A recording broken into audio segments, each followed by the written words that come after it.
Israel y Hamás podrían reanudar las negociaciones. El jefe de la CIA estadounidense se va a reunir con el jefe de la Mossad de Israel para tratar de revivir las conversaciones en torno a la cuestión de los rehenes. Pero ¿por qué hoy?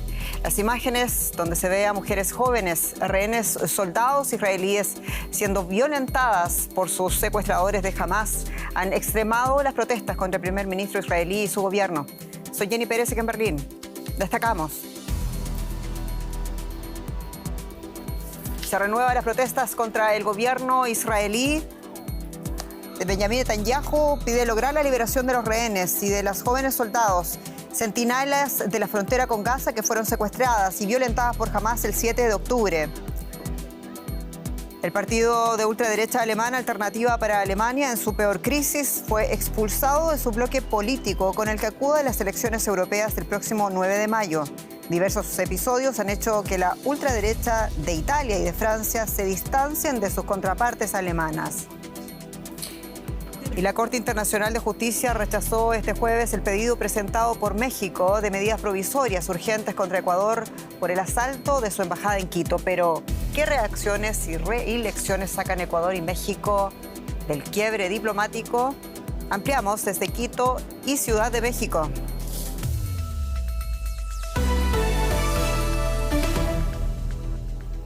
El Gabinete de Guerra de Israel ha dado este jueves orden de reanudar las negociaciones en El Cairo para lograr la liberación de los rehenes en Gaza, paralizadas desde comienzos de mayo. La decisión fue tomada después de que Egipto amenazara este miércoles con retirarse como mediador ante el estancamiento de las conversaciones.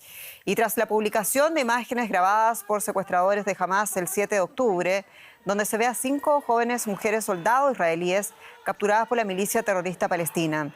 Hechos que presionan aún más al primer ministro Benjamín Netanyahu. Por tratarse de imágenes altamente sensibles, Deutsche Welle decidió no reproducirlas. En el video puede verse a las mujeres sentadas en el suelo con las manos atadas a la espalda, rostros ensangrentados y siendo amenazadas por sus secuestradores.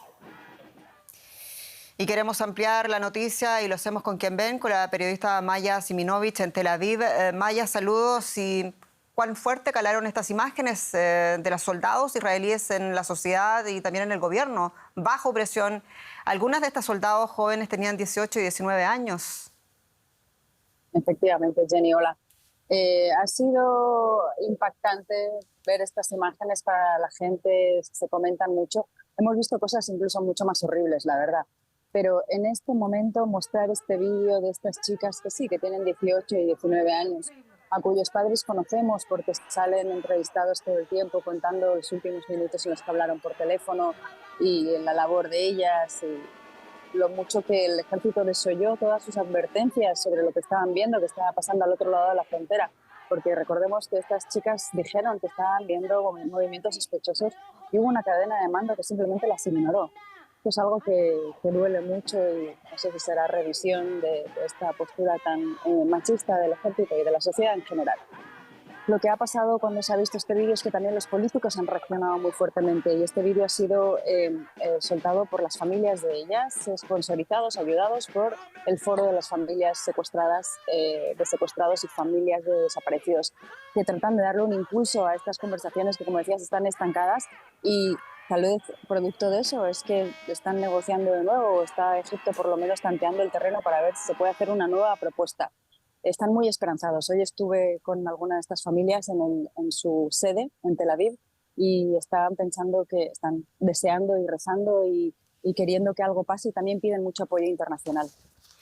Entendemos, Maya, todo esto que lo mencionas, el Gabinete de Guerra de Israel ha dado la orden de reanudar esas negociaciones. ¿Hay algo que haga pensar que esta vez será diferente? Ahí seguramente lo único que podríamos decir es que la presión de las familias con este vídeo en particular, en el que también señalan que lo han editado mucho para no mostrar realmente imágenes fuertes.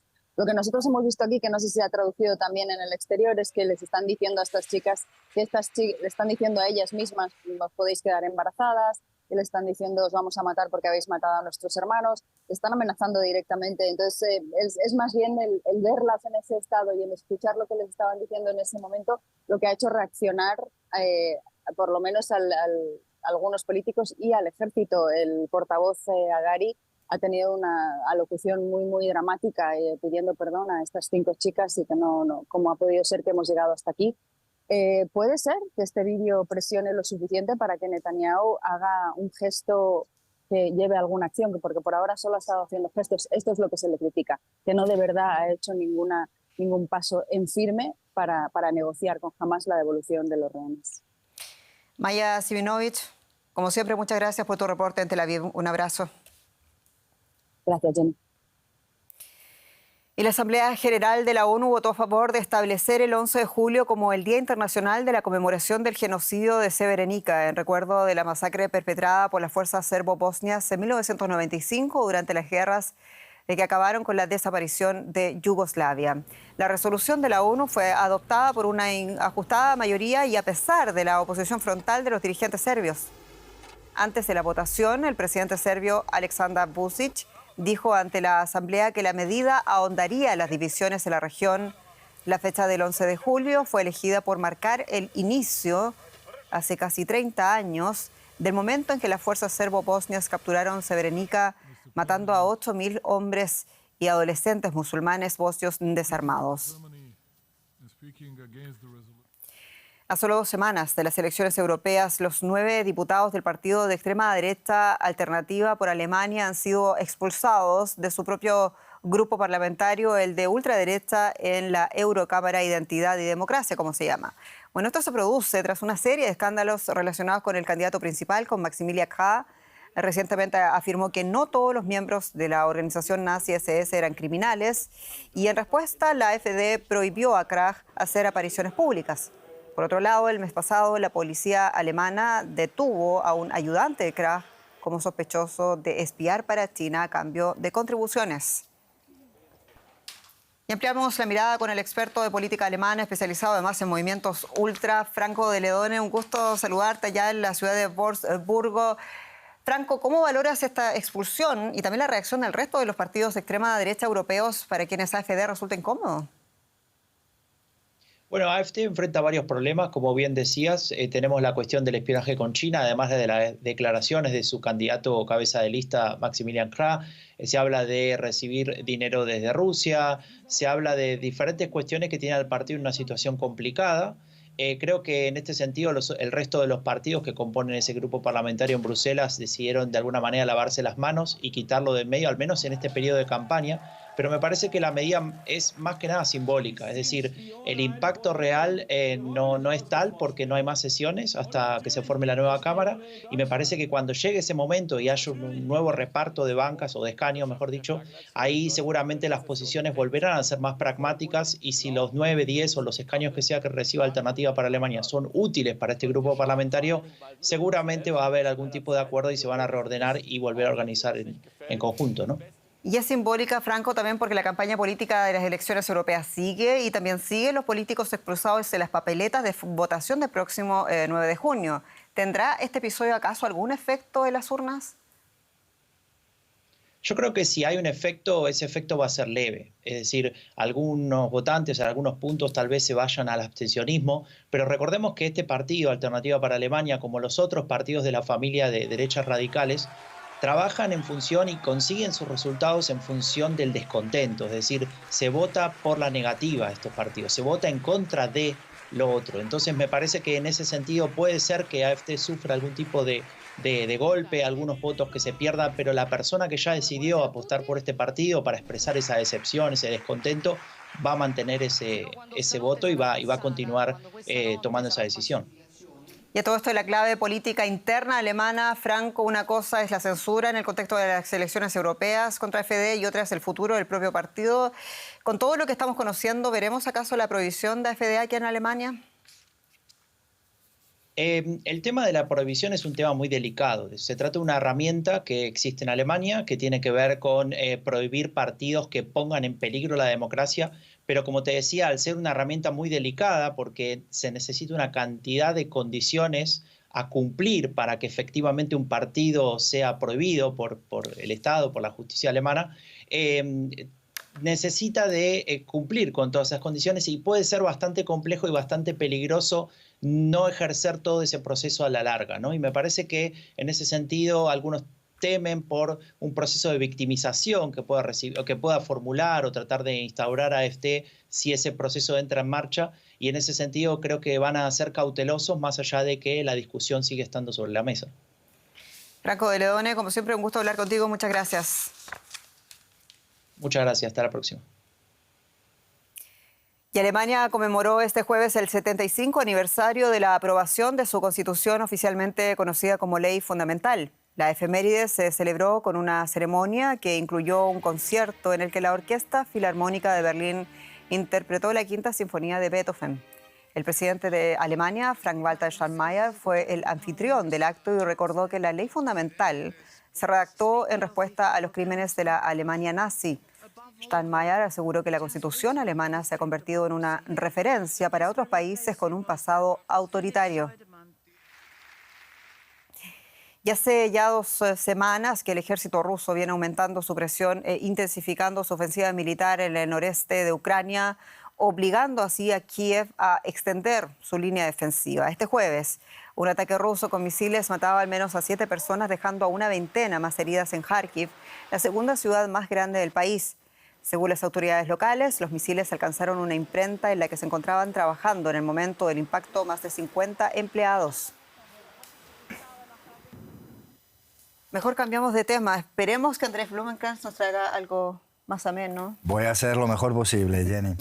Yo traigo novedades sobre petróleo y sobre Venezuela, porque la petrolera española Repsol, con amplia presencia en América Latina, recibió la autorización del Departamento del Tesoro de Estados Unidos para continuar y ampliar sus negocios de petróleo y gas en Venezuela. Repsol y la petrolera estatal venezolana PDVSA planean duplicar la producción de petróleo de su empresa mixta Petroquiriquire, donde actualmente producen unos 20.000 barriles de crudo y 40 millones de pies cúbicos de gas diarios. El Departamento de Estado norteamericano reconoció anteriormente a empresas europeas con operaciones en Venezuela, entre ellas Repsol y la italiana Eni. En el caso de la empresa española, va a poder recuperar deuda pendiente y dividendos de la empresa conjunta en Venezuela mediante la toma y refinado del petróleo venezolano. En este tema vamos a profundizar, cómo no, con la ayuda de nuestra corresponsal financiera en Nueva York, Ana Nieto. Ana, para empezar, danos un poco de contexto. ¿En qué situación se encontraban Repsol y otras petroleras después de la reimposición de sanciones a Venezuela por parte de Estados Unidos?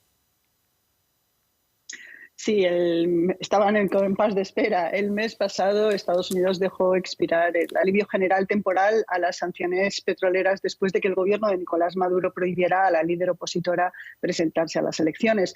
Es una prohibición que rompía el acuerdo firmado en Barbados para unas elecciones libres y que fueron la base de este alivio temporal.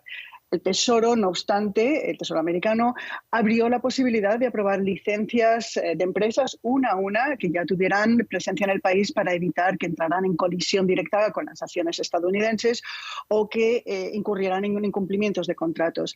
La concesión de licencias para mantener estas operaciones tendría que llegar antes del 31 de este mes. Y la Oficina de Control de Activos Foráneos del Departamento del Tesoro ha estado examinando peticiones de más de una decena de firmas, entre ellas Repsol, Eni y también, por ejemplo, la colombiana Ecopetrol. Hasta ahora solamente una empresa, la francesa M&P, ha confirmado el 3 de mayo que le habían dado una licencia. Ana, y cuéntanos entonces cuál es la importancia de Venezuela en las operaciones de Repsol.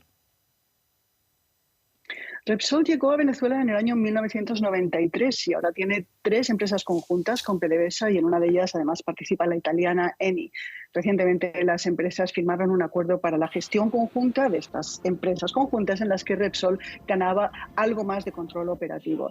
La española además acordó en diciembre con PDVSA duplicar la producción, como dices, de este campo de Petroquiriquire en el que actualmente se están produciendo estos 20.000 barriles de crudos al día para llegar a los 40.000. La ampliación de esa producción llega tras la aprobación oficial para añadir los campos petroleros de La Ceiba y Tomoporo a esta empresa conjunta en la que PDVSA tiene el 60% del control y Repsol el 40%. Tanto Repsol como Eni tienen un acuerdo por el que hacen exportaciones de crudo a Europa a cambio de importar combustibles y productos refinados para aliviar alguna de las escaseces de estos productos que hay en Venezuela. Ana Nieto, en Nueva York, gracias por este análisis. Hasta la próxima. Gracias. Y las relaciones de México con Ecuador no pasan por un buen momento y hay novedades en este sentido que nos cuenta Jenny Pérez. Es así, tal cual, Andrés Blumenkrantz. La crisis diplomática desatada entre México y Ecuador por el asalto a la embajada mexicana en Quito, por el arresto del ex vicepresidente ecuatoriano Jorge Glass, tiene un veredicto, pero no necesariamente un final feliz para México, aunque ambas partes celebran. Y es que la Corte Internacional de Justicia rechazó este jueves el pedido presentado por México de medidas provisorias urgentes contra Ecuador por el asalto de su embajada en Quito. Y según el fallo, México no presentó ninguna prueba de la existencia de un riesgo real e inminente de perjuicio irreparable a sus derechos. La Corte concluye que las circunstancias tal y como son presentadas ante la Corte no son tales como para requerir el ejercicio de su poder para aplicar medidas provisionales. La Corte Internacional de Justicia desestimaba así las medidas cautelares que exigía México contra Ecuador tras el allanamiento de su embajada en Quito el pasado abril para arrestar al ex vicepresidente ecuatoriano Jorge Glass, refugiado allí. México exigía que los jueces de la ONU ordenasen a Ecuador respetar y proteger a su personal y sedes diplomáticas, lo que según el tribunal Quito ya estaría cumpliendo.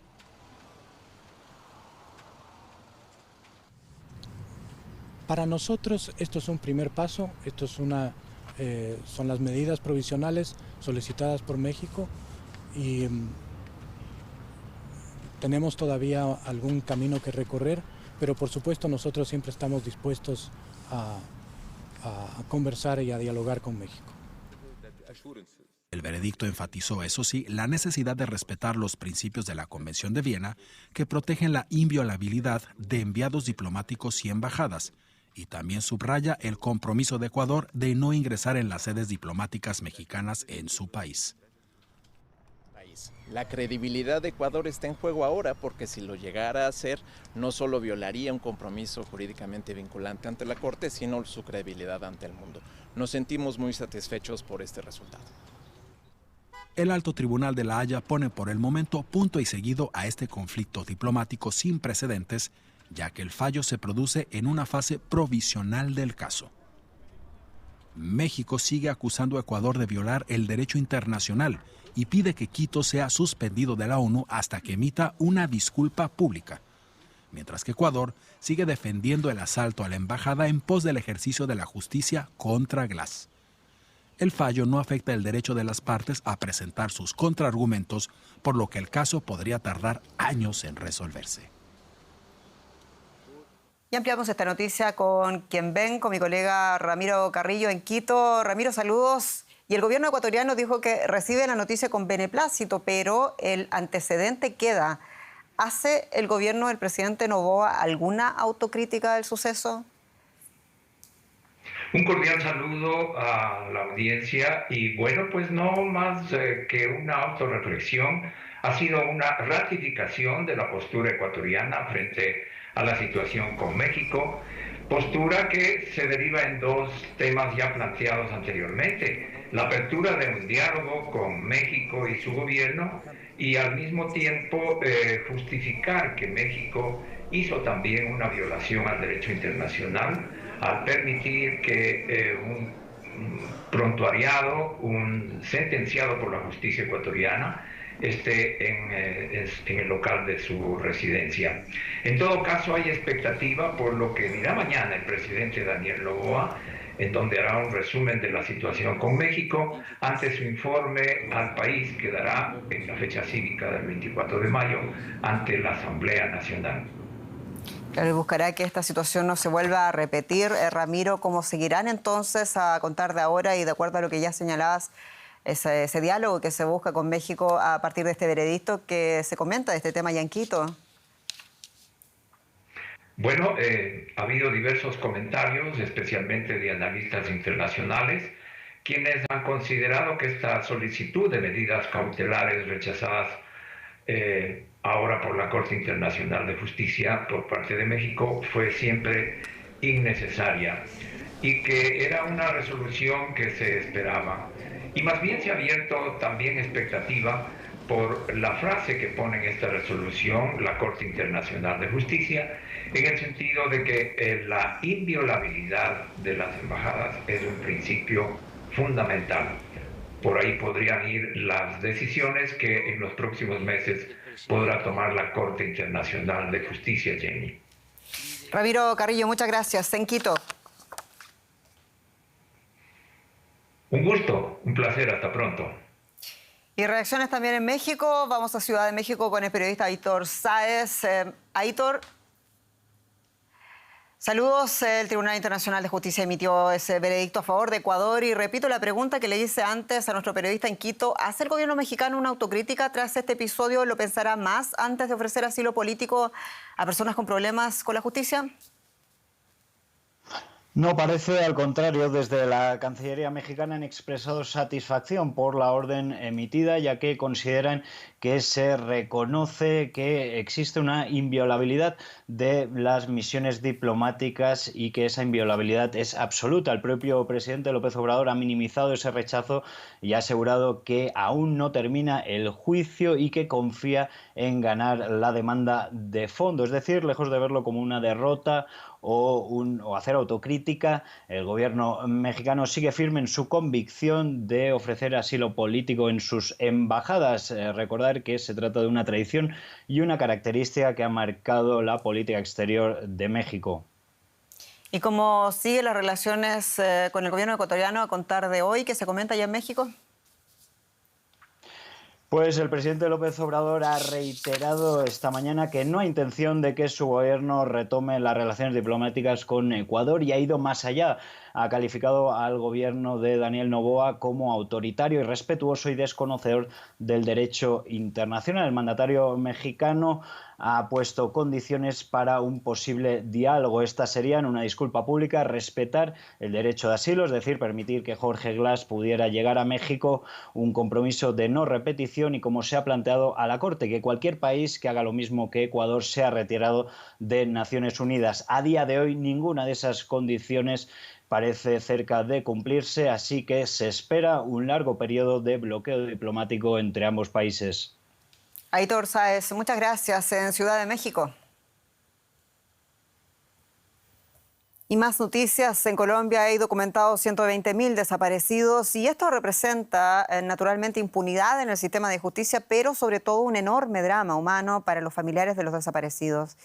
Pero gracias al trabajo de la unidad de búsqueda, en los últimos 6 años se ha logrado responder a 1.000 solicitudes. Nuestro colega Felipe Abondano acompañó a una de esas pocas familias que pudo recuperar los restos de sus seres queridos y nos trae la historia.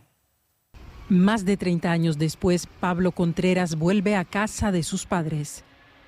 Se cumple así el último anhelo de su mamá, que quería darle una sepultura digna a su hijo desaparecido en el marco del conflicto armado de Colombia. La reunión que se hará en la casa es una despedida postergada.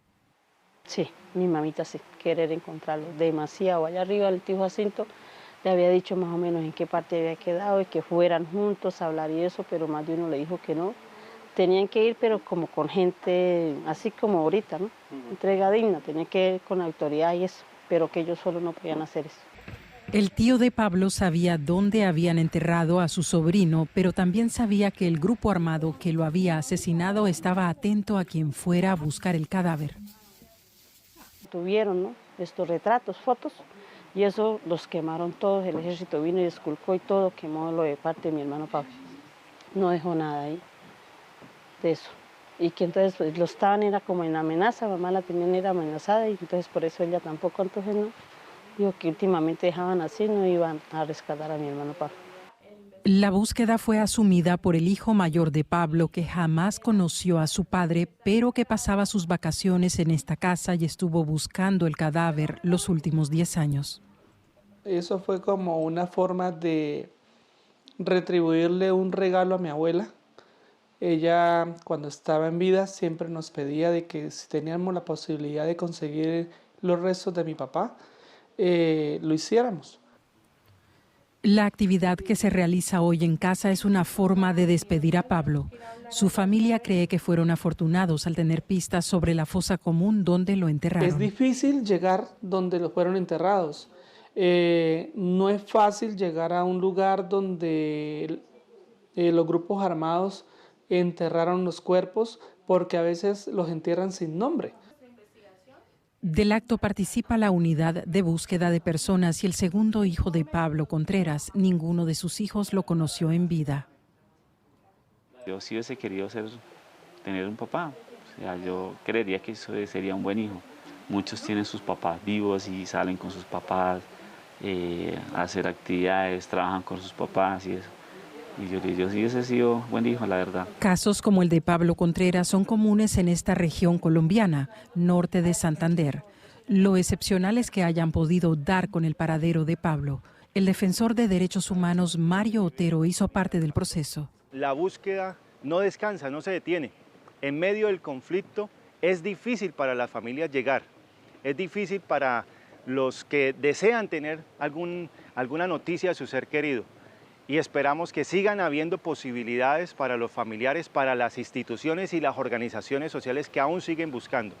Los restos de Pablo fueron enterrados en el mismo lugar donde está hace 10 años la tumba de su mamá. Su hijo Eider siente que con esto la familia comienza por fin a hacer el duelo. La verdad es como muy satisfactorio pues saber de que está ahí y pues de pronto venir de vez en cuando a visitarlo y pues tener como esa certeza de que uno lo va a encontrar acá. Colombia tiene más de 120.000 casos documentados de personas desaparecidas en el marco del conflicto armado. En el 99,3% los casos están en la impunidad. Y al finalizar, es primavera aquí en Europa y temporada también de jacarandas. Sus flores son famosas por teñir de púrpura barrios enteros, también aquí en Berlín. Y se dice que la jacaranda es portadora de buenas noticias. Su flor anuncia la llegada del verano y falta poco más de una semana para el comienzo oficial de la estación. Les dejamos con estas floridas vistas de Lisboa, la capital portuguesa. Y aquí nos despedimos. Soy Jenny Pérez. Ha sido un gusto acompañarlos. Hasta pronto.